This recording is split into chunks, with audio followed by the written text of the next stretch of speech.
Ladies and gentlemen, brothers and sisters, we na Ajemedo one, Ajemedo. We are welcome to another edition of the MYF at 80 celebration wood show, as we engage our past officers to share their story with us over the 80 years of working, witnessing, and worshiping. Today we have in our midst another gargantuan profile who will share with us his story in MYF.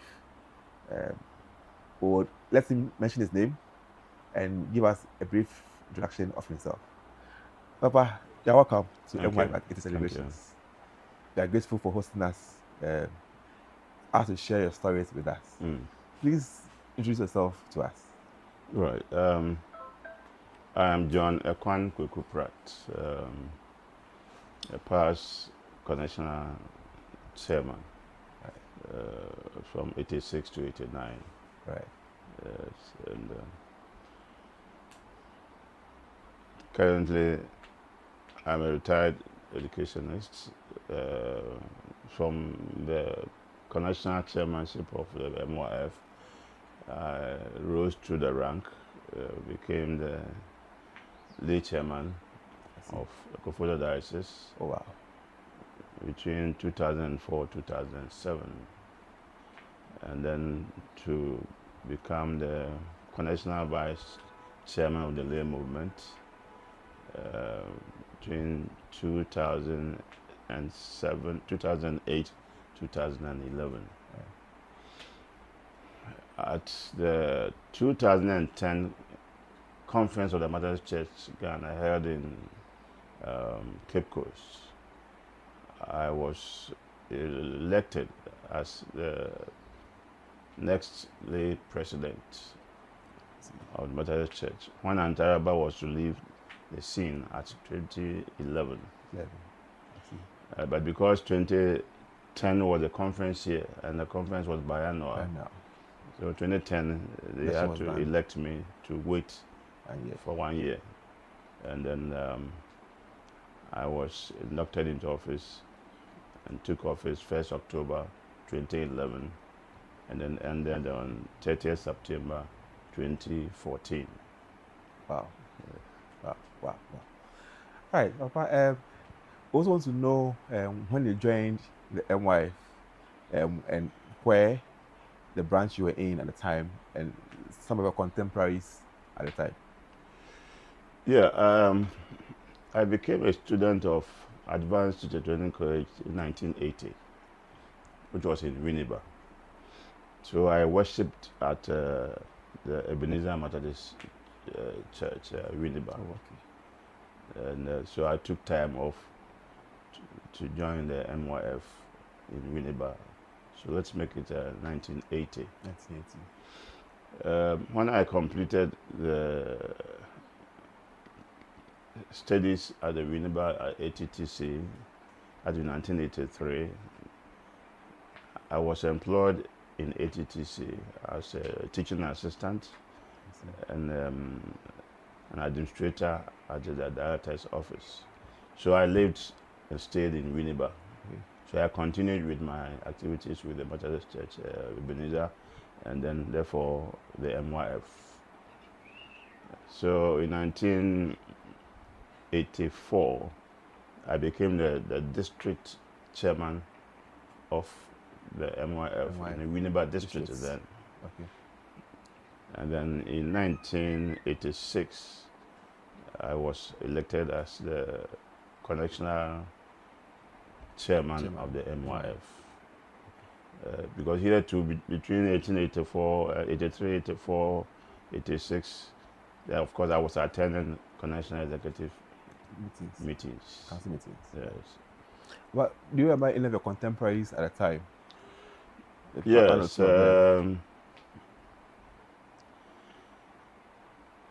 Mike Clotte,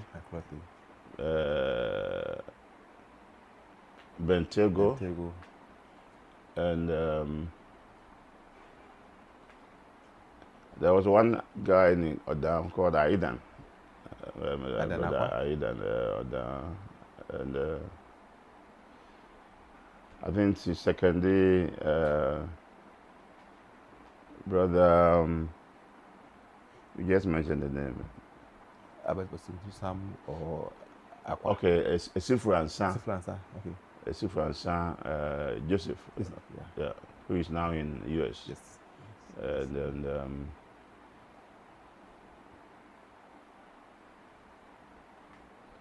yeah. I mean, it's been long, so we understand. Yes, yes, it's been quite. It's fine. So about looking at the time in 8 years MY, your time, all the years down to now, what do you think has been some of the changes that have occurred in the fellowship's history?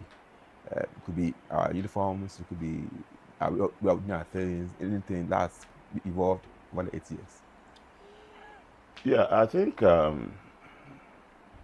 initially, as our anthem dictates, all along we've been seeing ourselves as the backbone of the church. And of course, the leadership of the church has also saw us as the backbone. Gradually, we cemented our activities together when we became connectionally recognized as an organization within the church. But sorry, what year was that, if you may? Well, I see from the history that we have, 1946 to 1980, that we have our first set of collection officers. Yeah. So, that's bridge. Yeah, the recognition had been there. Okay. Of course, for 46, I wasn't born. I was born, yes. But the idea, because we came to meet the anthem, okay, which said that we are the backbone. But I believe the early leadership of the church had the notion to prepare the youth to take up in future.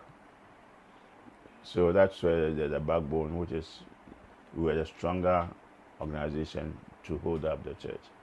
So I believe the intention was to train the youth, the young people, to take up when they will be out of the scene, and that had been the trend until recently. That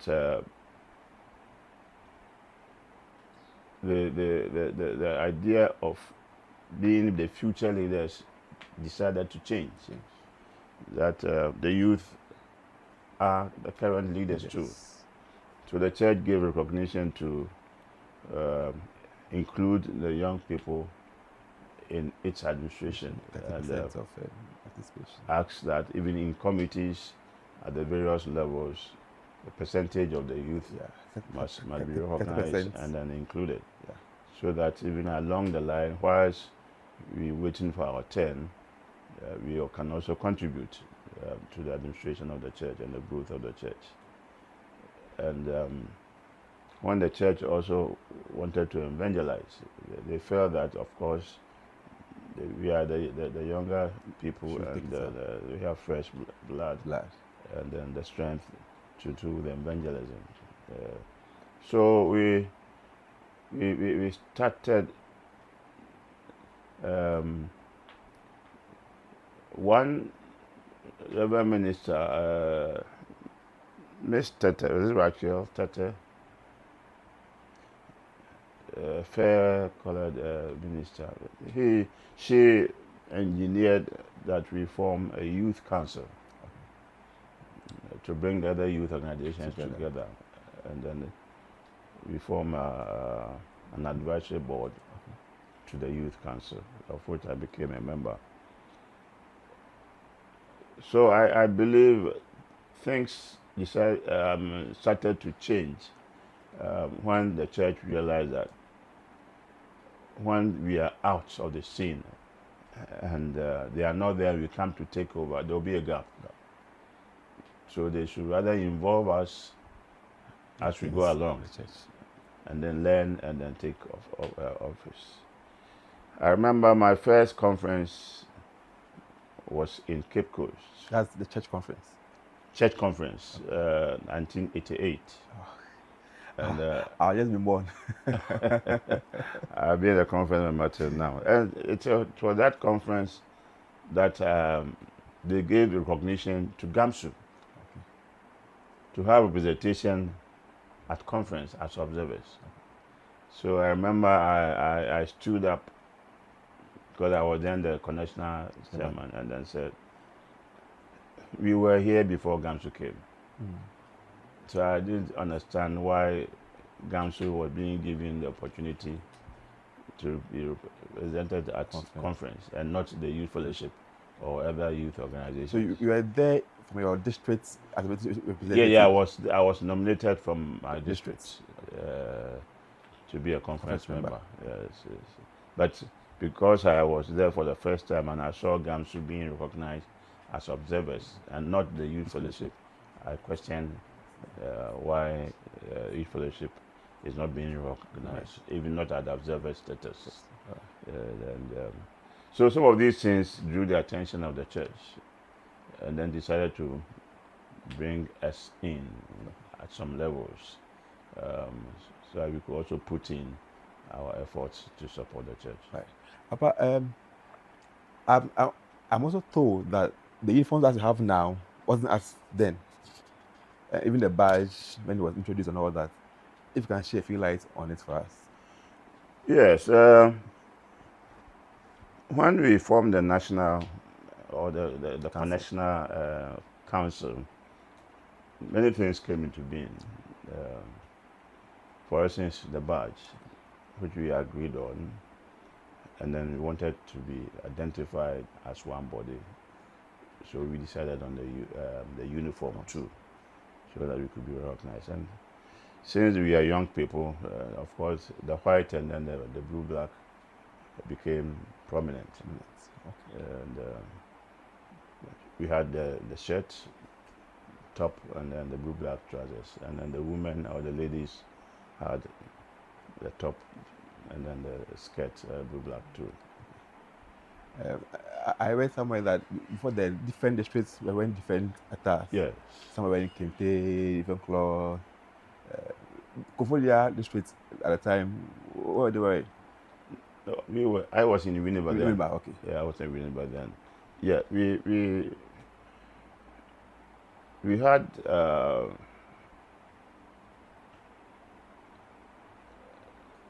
a common material to the top, and of course the blue-black trousers. Okay. Yes, we had a common material, and then some had we had our district MYF T-shirts, or Lacoste or whatever. Okay. Our aims established as we work, we witness worship.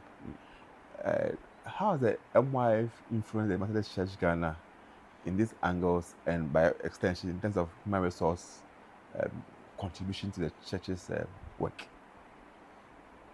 Yeah, we have provided leadership at the various levels. At our meetings and conferences, the talks that we had and the training that we had at the various levels equipped some of us to things. Of course, they embrace you and support you as well. The challenges were many. Of course, youth fellowship members, most of them were unemployed. So, of course, paying dues and contributions was a bit difficult. So administering it at the connection level was not so easy because the support was not coming from the connectional office.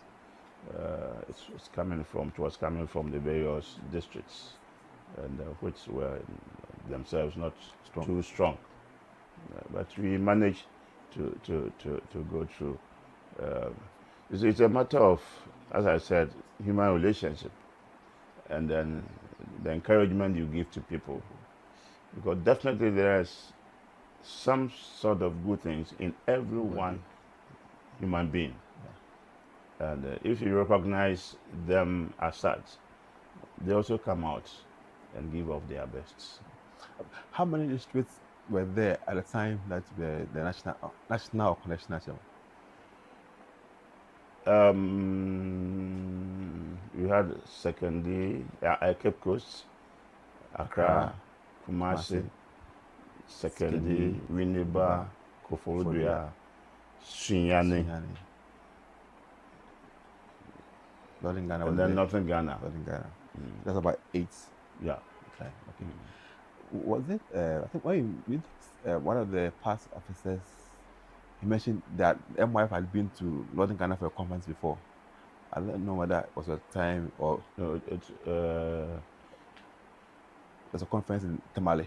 MYF conference in Tamale. No, I wasn't part of it. Okay. So, but you mentioned that MYF has contributed a lot to the church in terms of leadership, personnel, human resource, and like. So, what are the leadership values that one can get from being part of the MYF? Yeah, by our motto, we work, witness, worship. We witness and we worship. And by the talks and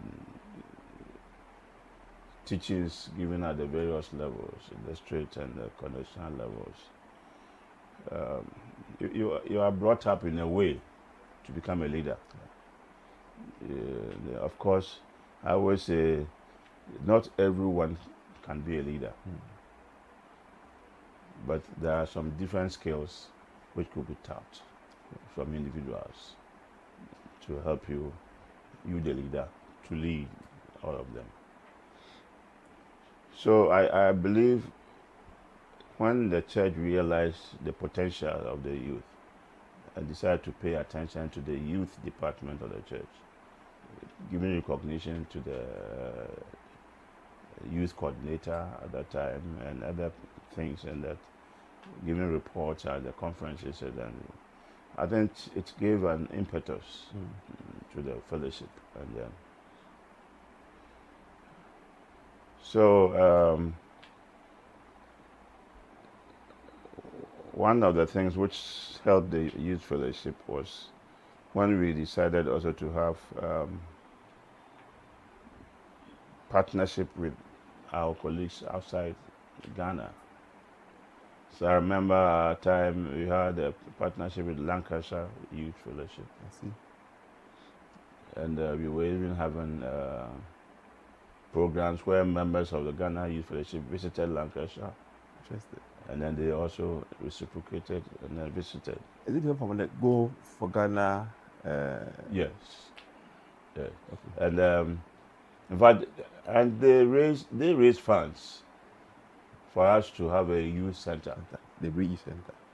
Yes. Initially, it wasn't Ebri. Okay. Initially, it was to go to Kumasi, where we currently have the mall.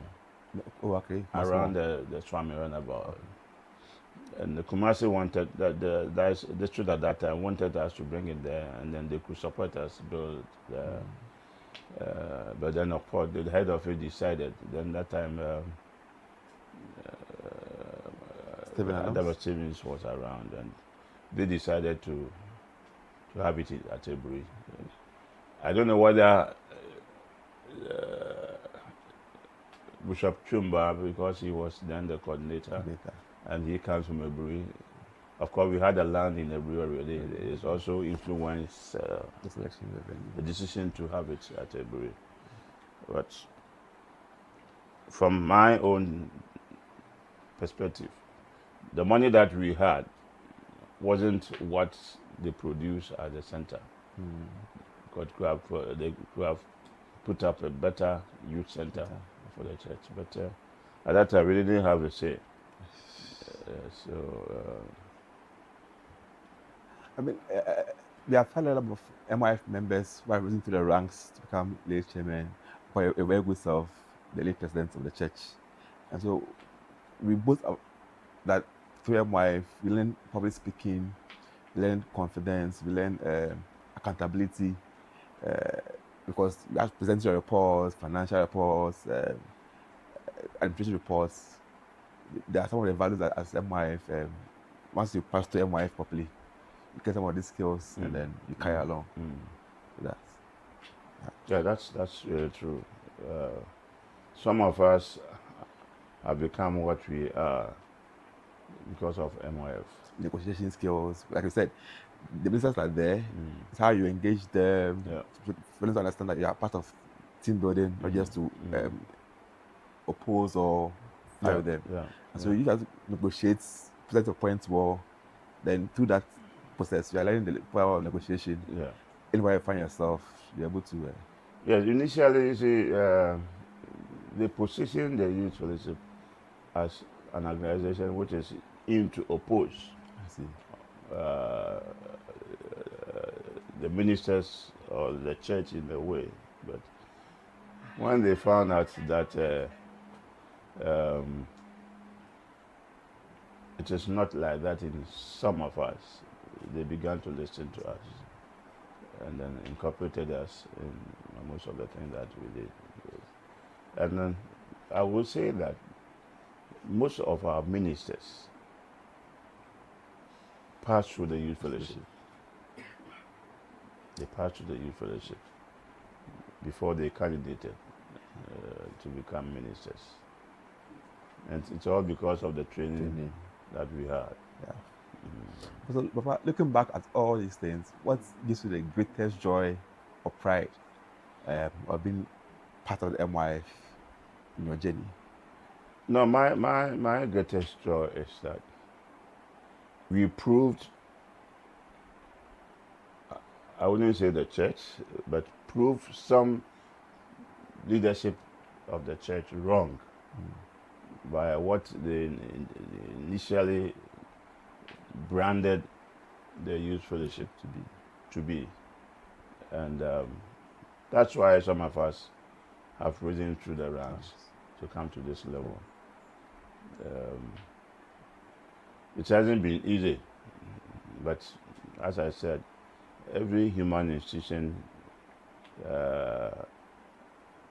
lives on relationship, how you relate with people, and how you carry your message along, and your intentions when they are known, and it's not diabolical as they might think, and rather to support what they are doing. Of course, they will embrace you and then work out with you. But what advice will you give us, the current generation of MYF members and leaders, as we engage church leaders, we engage external leaders, our members, from society to the circuit to the diocese, to the connection? What advice will you share with us as current MYF members? I will advise that we educate ourselves about the church. You see, when you don't know the church, your actions and inactions and activities, you take it as you want it. Some might see it as going against the church itself. So you must learn the church. And you learn by playing active role in its activities. So you don't reserve yourself that we are these people, as if you are not part of the church. But you play active role in all the activities of the church, and with the intention to learn. You see, to learn from the elders, because some of us have learned and knew the church by relationship with some elders who have been conference members and all those people in leadership. And of course, they are also advisors. Sure. And we took the advice, and that is where we find ourselves now. So we must learn the church, know the church which we are serving. We are part of it, especially the constitution of the church. Youth leaders or the youth must know the constitution of the church and apply it as and when it becomes very necessary, and get ourselves involved in all the activities. And then we don't see ourselves as being different just because you are a youth fellowship member. but part of the whole family. And that you play your role in the family for a family to go and stand on its feet. All right. Papa, we are very grateful. MYF is 80 years. This year we celebrate 80 years. We want you to give us your good message to all the MYF members, both past and present, across the globe. Yeah, I'm happy to be alive to see the 80th anniversary of the Youth Fellowship. And it is, apart from the singing band and the choir, which I've been part just because I love music, the only organization which I felt very comfortable was the Youth Fellowship. Then later on, I joined the 𝒂𝒔𝒕 band. But I will congratulate ourselves for coming this far. What I will say that whatever has brought us this far, we must work together to sustain it. And then there shouldn't be a gap between past MYF members and the current MYF members. Because at least there's always something to learn from the past. Exactly. And when you know your past and you know where you are going to your future, then from your present position, you can place yourself in a vantage point to help it grow.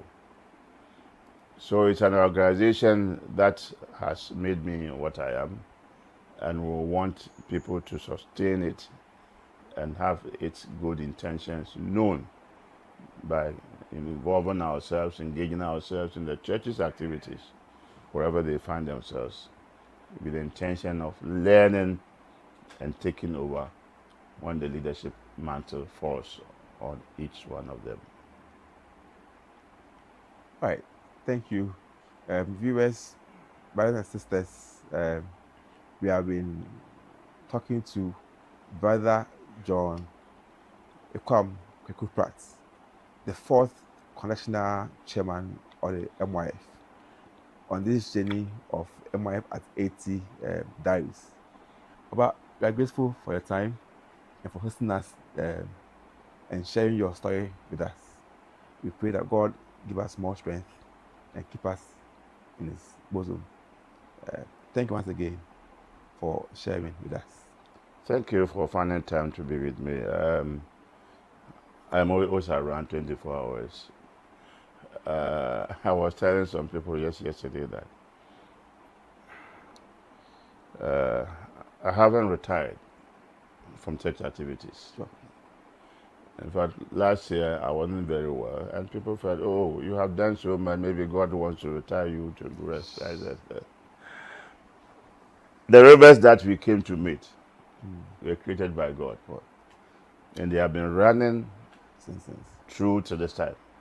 Even though Galamsey has had color. bad effects on changing the color. The sun, which was created by God, has not retired. The moon has not been retired or has not retired. So human beings, so far as God's work is concerned, you don't get yourself that have retired from church activities or performing God's work.